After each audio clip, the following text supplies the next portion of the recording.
नमस्कार दोस्तों। कक्षा 10वीं के लिए जो मैंने 2 वीडियो बनाए हैं सीबीएसई कोर्स ए के लिए, क्षितिज भाग 2 से पाठ 1 और 2। पाठ 3 परीक्षा में नहीं आएगा, मैं सिलेबस भी डाल दूंगी, आप देख लीजिएगा क्या आएगा और क्या नहीं आएगा।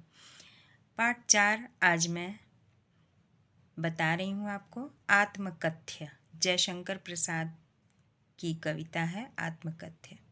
जयशंकर प्रसाद से जब उनके मित्रों ने आग्रह किया कि तुम अपनी आत्मकथा लिखो, तो जयशंकर प्रसाद ने आत्मकथा न लिखकर यह कविता लिखी।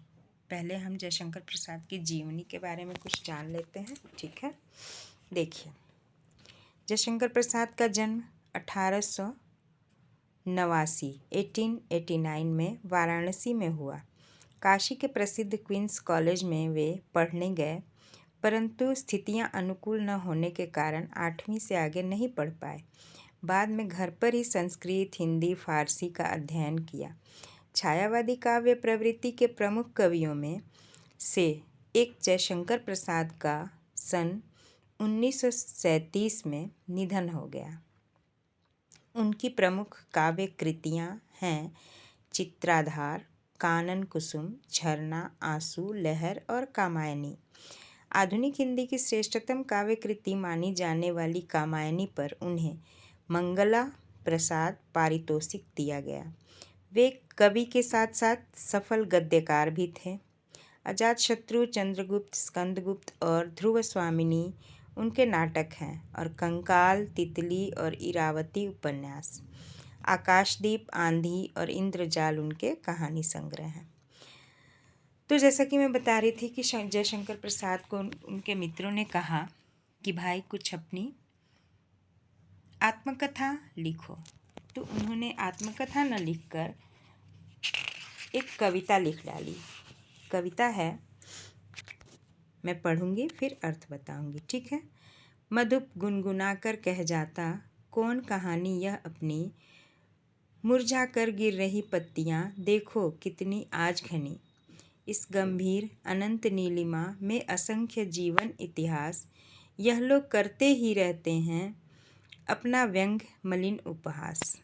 तब भी कहते हो कह डालूं दुर्बलता अपनी बीती, तुम सुनकर सुख पाओगे देखोगे यह गागर रीति। किंतु कहीं ऐसा न हो कि तुम खाली करने वाले, अपने को समझो मेरा रस ले अपनी भरने वाले। कहते हैं जयशंकर प्रसाद कि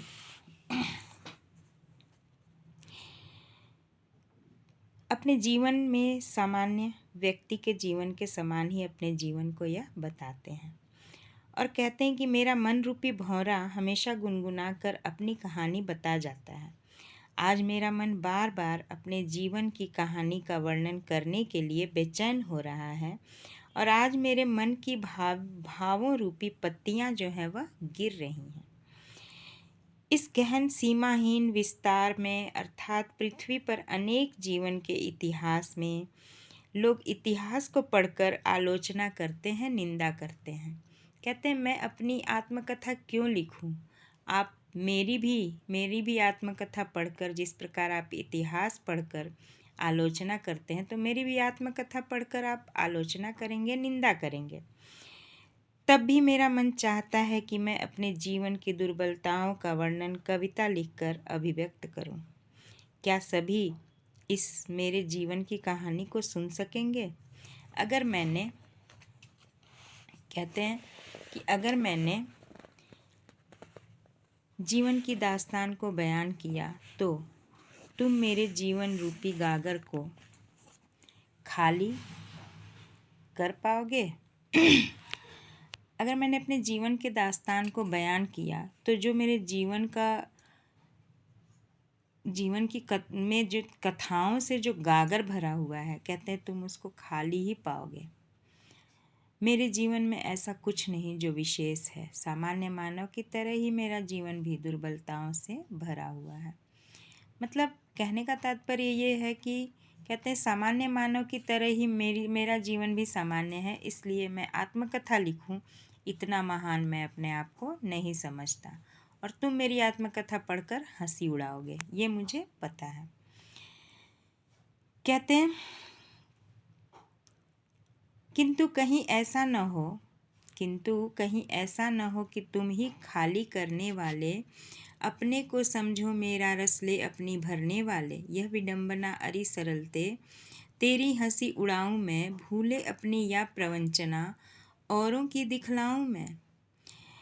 उज्ज्वल गाथा कैसे गाऊं मधुर चांदनी रातों की, अरे खिलखिला कर हंसते होने वाली उन बातों की।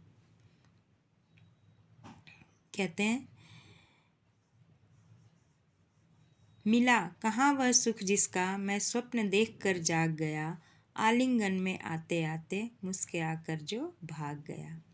बहुत ही सुंदर लिखा है उन्होंने इन पंक्तियों में। कहा है कि प्रश्न करते हैं लोगों से, अपने मित्रों से, और कहते हैं कि हे मेरे मन, कहीं ऐसा ना हो कि तुम मेरे भावों को खाली कर दो, उन भावों को खाली कर दो जिससे सभी आनंद प्राप्त कर अपने हृदय को उस रस से भर लें, अर्थात मेरी गाथा सुनकर मेरी हंसी उड़ाएं।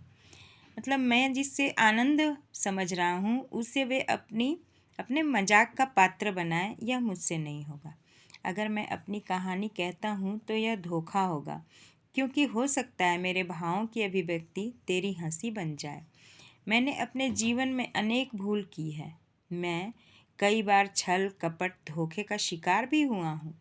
क्या मैं अपनी गाथा को लिखकर इस पूरी दास्तान को दूसरों के सामने दिखाऊं? क्या यह सही रहेगा? मैं जीवन में पवित्र चांदनी रातों की कहानी को कैसे बयां करूं? क्योंकि मेरे जीवन में केवल हंसी ही नहीं, अपितु अभाव, दुर्बलता, दुख, दर्द भी